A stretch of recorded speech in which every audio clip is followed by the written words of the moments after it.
Olá, IPCA. Hoje é quinta-feira, dia 14 de março de 2013. Estamos juntos há 326 dias lendo a Bíblia e hoje leremos os capítulos 21 a 23 do livro de Gênesis. Já estamos nos anos finais de Abraão e já estamos nos preparando para mudar de personagem principal no livro de Gênesis. Isaac está nascendo e a história vai se deslocar agora do patriarca Abraão para o patriarca Isaac, seu filho. O cumprimento das promessas de Deus vai se concretizar aqui e nós vamos ver várias medidas que são tomadas em obediência e fé para que as promessas de Deus de fato se cumpram através do herdeiro que Deus escolheu. No capítulo 21, depois de proteger Abraão e Sara no capítulo 20, a respeito da ameaça que havia sido feita contra a família pactual, Deus cumpre aquilo que prometeu. Diz o capítulo 21, verso 1, que como havia dito, Deus cumpriu o que havia prometido e Sara concebeu e deu à luz um filho. A promessa de Deus continuava em pé e Deus cumpria aquilo que havia prometido. Abraão, por sua vez, também reage com fé. Ele põe no menino o nome de Isaac, conforme Deus havia ordenado anteriormente lá no capítulo 17. Ele circuncida o seu filho como Deus lhe havia ordenado. Então, isso é uma resposta apropriada de Abraão à promessa cumprida por Deus. O capítulo 21, verso 1 fala que Deus cumpriu o que havia prometido a Abraão. E o verso 4 fala que Abraão fez segundo o que Deus lhe havia mandado. Um ponto importante aqui também é que Sara também adora. E aquela mulher que havia rido de desconfiança agora ri de alegria. E diz, Deus me deu motivo de riso, e todo aquele que ouvir isso vai rir-se juntamente comigo.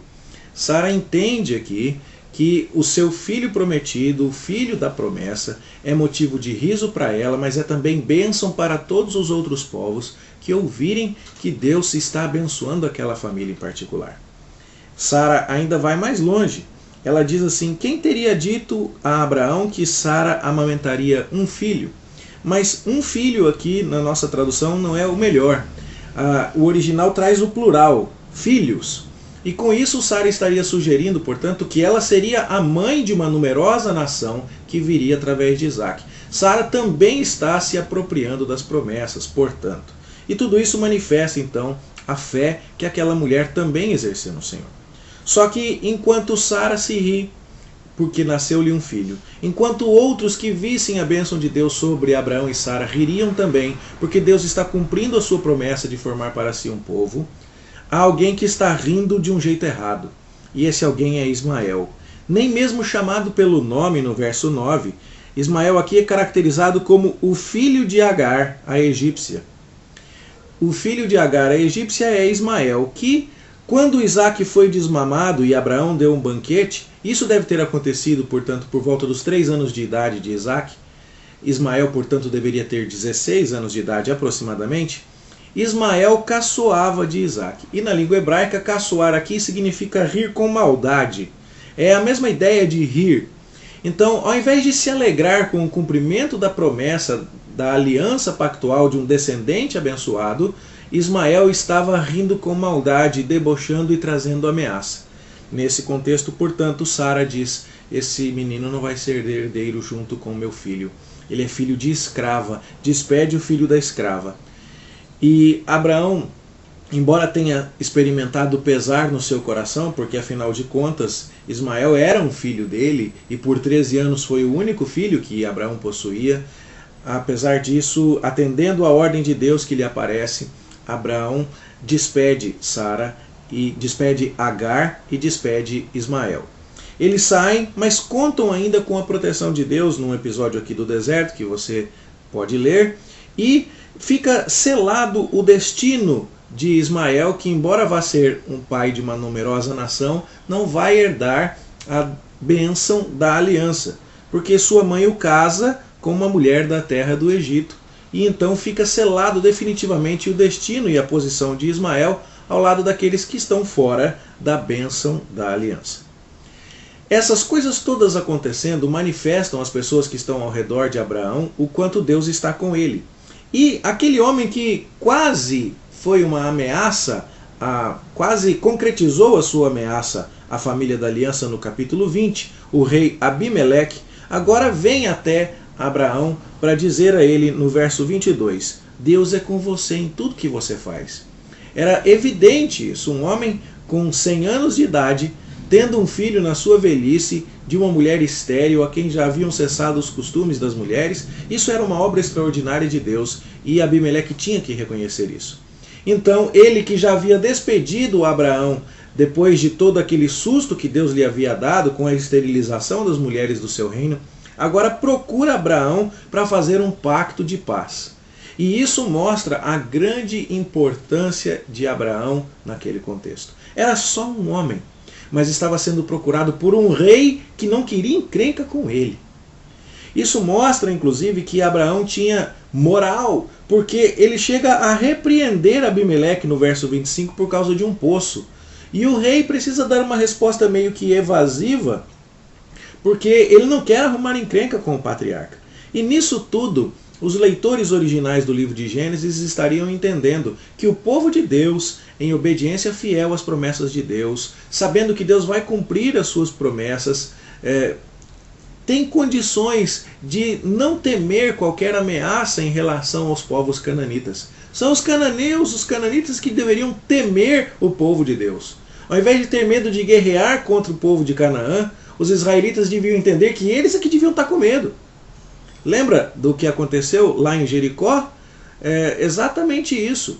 O povo de Jericó estava morrendo de medo do povo de Israel, apesar de suas altas muralhas. E isso então era uma lição importante para os leitores originais do livro. E Abraão faz sim uma aliança de não agressão com o rei Abimeleque, celebra uma paz ali e já planta-se ali naquela região de Berseba, onde Abraão estava estabelecido, plantam-se árvores, ali ele invoca o nome do Deus Eterno, e ali ele habita tranquilo, mostrando que muito mais estão incomodados os outros com a presença de Abraão do que Abraão com a presença dos outros. Ele está protegido por Deus e essa mensagem é segura aqui. O capítulo 22 é um dos mais conhecidos de todos nós, em que Deus pede a Abraão uma prova da sua fidelidade e do seu amor e da sua fé. E Deus fala que é para Abraão pegar o único filho, a quem ele ama, e sacrificar. Sacrificar na terra de Moriá. E Abraão caminha 3 dias até lá. E diz aos seus servos que ele vai subir e adorar com Isaac, mas depois voltará. Isaac sobe o morro carregando a lenha nas costas. E lá em cima pergunta, pai, cadê o cordeiro? E o pai diz, Deus proverá para si o cordeiro, meu filho. E lá em cima, embora Isaac tenha força para subir um monte carregando madeira nas costas, e Abraão já seja um homem velho, Abraão consegue amarrar Isaac, seu filho, porque Isaac não oferece resistência. E então, quando Abraão está para matar o menino a mando de Deus, um anjo do Senhor lhe aparece e diz, Abraão, não faça isso. E Deus então provê um cordeiro para que seja sacrificado no lugar de Isaac.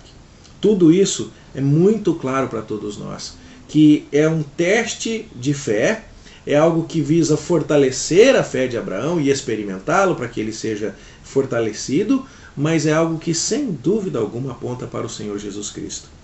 Deus nos deu o único filho que ele amava.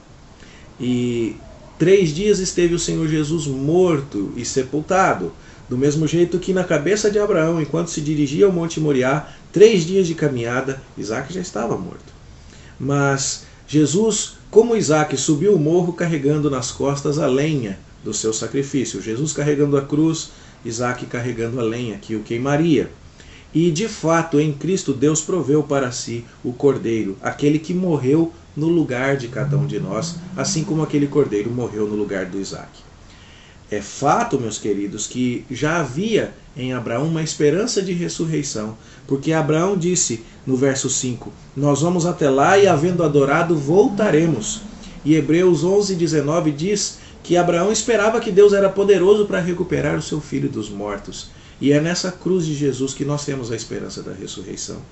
Aliás, esse sacrifício aconteceu na terra de Moriá, no Monte Moriá, que foi um monte mais tarde comprado por Davi e onde Davi mandou construir o templo, que Salomão construiu o templo, que simbolizou durante séculos a presença de Deus no meio do seu povo. Você pode ler isso em 2 Crônicas 3:1. Tudo isso, portanto, é Deus dizendo: eu vou abençoar você, Abraão, patriarca da fé, e isso vai acontecer de modo que eu te apresente alguém que vai morrer no teu lugar e que vai resolver o problema, que te dará esperança de ressurreição. E é desta forma que eu vou mostrar por você um amor ainda maior do que o que você tem por mim. Louvado seja Deus por esta palavra maravilhosa.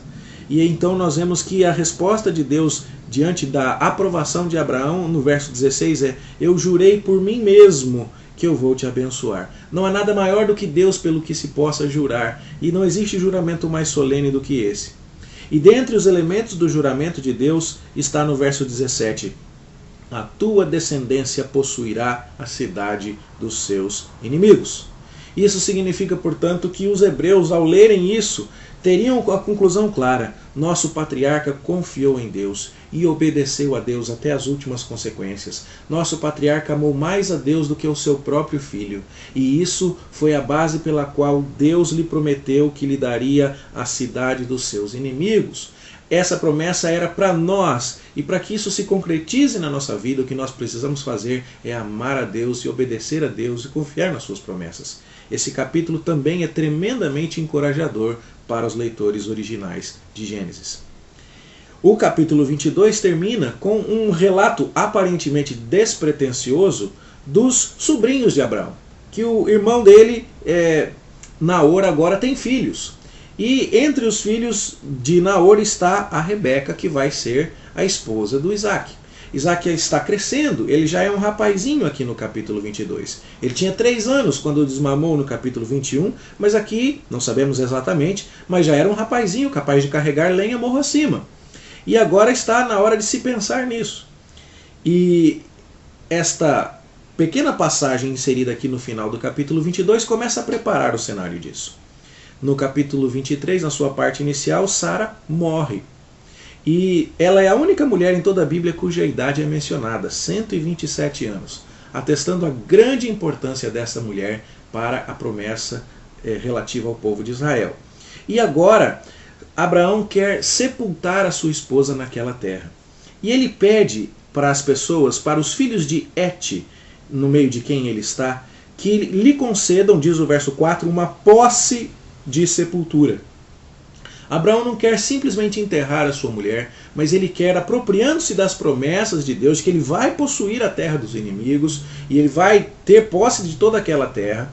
Ele quer adorar em Manre, ele quer cultivar plantas e adorar a Deus em Berseba, como vemos no final do capítulo 21, mas ele quer agora uma posse, ainda que pequena, ainda que provisória, de uma sepultura, para que esteja aguardando ali o dia em que toda aquela terra será da sua descendência. Ele quer posse. Mas os filhos de Et lhe respondem: ninguém vai vedar a você a sepultura para você sepultar a tua morta. Ele pede posse de sepultura e o pessoal diz: pode sepultar. Estão dando menos do que ele está pedindo. Então, aproveitando essa abertura original, Abraão se dirige àquelas pessoas, os filhos de Et, e pede a eles que intercedam junto a um homem chamado Efron, que ele lhe dê a caverna de Maquipela. Inicialmente, Abraão quer uma caverna de Maquipela, que está na extremidade de um campo, pelo devido preço de posse de sepultura. Abraão, de novo, quer comprar a caverna. Mas esse Efron, quando vai negociar aqui, ele fala: não, de modo nenhum, não precisa querer me comprar a caverna, não. Eu te dou a caverna e o campo que contém a caverna. Era meio que um jeito de oferecer mais do que a pessoa pediu, para constrangê-la a dizer: não, eu preciso te pagar por isso. É aquela negociação típica do Oriente Próximo, e nós vemos aqui uma grande aula de técnicas de negociação neste capítulo. E então, veja, Abraão pede posse de sepultura. Inicialmente os filhos de Et lhe oferecem uma sepultura. Abraão insiste que quer uma caverna em posse de sepultura que pertence a Efron. Efron fala: eu te dou a caverna e o campo, mais do que Abraão pediu. Agora então Abraão diz: então se você concorda comigo, fala o preço do campo que eu te dou. E o Efron então fala, mas que é isso? O que seriam entre nós dois 400 ciclos de prata? É uma besteira dessa. Irmãos, aparentemente esse preço seria exorbitantemente caro. Se você ler o restante da Bíblia, esse preço parece alto, muito alto, quando comparado ao campo que Jeremias comprou por 17 ciclos, lá em Jeremias 32:9, e com o monte de Samaria que Onri comprou por 2 talentos de prata. Veja, Efron parece que enfiou a faca em Abraão. Só que Abraão queria tanto que aquela posse da terra não fosse contestada, que ele não barganhou o preço. Contrariando as expectativas e os costumes da época, ele não barganhou. Ele mandou pesar a prata e pagou. E termina aqui o capítulo 23 mostrando que se confirmou a Abraão o direito do campo e da caverna que nele estava em posse de sepultura.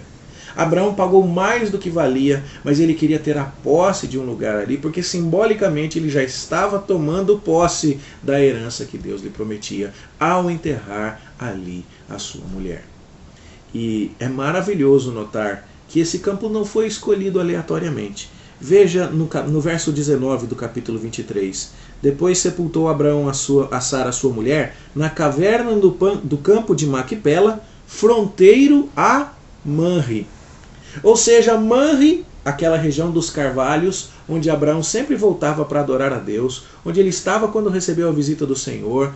Manre era do ladinho de Maquipela. Abraão comprou ali um lugar porque diz, aqui é o lugar da bênção de Deus, e simbolicamente eu estou tomando posse quando enterro os meus mortos aqui. Esse capítulo nos mostra, portanto, que Abraão viveu por fé, que ele se apropriou das promessas de Deus, como todos nós podemos nos apropriar. E ainda que, como Abraão, nós não tenhamos em vida a concretização de todas as promessas de Deus, nós podemos descansar na certeza de que Deus cumprirá suas promessas. Abraão possuiu de toda a terra de Canaã apenas esse pedacinho de sepultura. Mas a sua descendência possuiu a terra de Canaã em grande extensão nos dias de Davi e Salomão, na época de Josué, embora não esteja lá ainda. O cumprimento final da promessa de posse da terra prometida ainda acontecerá no dia do retorno do Senhor Jesus. No entanto, como Abraão, nós somos incentivados a tomar atitudes que demonstram a nossa fé. E somos incentivados a crer que mesmo que morramos sem receber o cumprimento final das promessas, estamos nas mãos de um Deus fiel, que deu a Sara um filho na sua velhice, que fez com que Abraão quase estivesse a ponto de sacrificar o seu filho apenas para ilustrar que o próprio Deus daria um presente ainda maior e uma prova de amor ainda maior com o seu filho unigênito para nos salvar. Tudo isso, meus irmãos, são questões maravilhosas que nós vemos aqui na vida do patriarca e que fazem de Gênesis um livro extraordinário e de importância fundamental para a nossa compreensão da mensagem bíblica. Amanhã nós vamos ver as providências de Abraão para arrumar uma esposa para o seu filho, no capítulo 24, o que mostra que Abraão continua obedecendo e seguindo o seu caminho de ordenar a sua família para a glória de Deus. A gente se encontra aqui neste mesmo canal para estudar então os capítulos 24 a 26 e eu espero que você tenha um bom estudo e que Deus te abençoe. Até amanhã, se Deus quiser.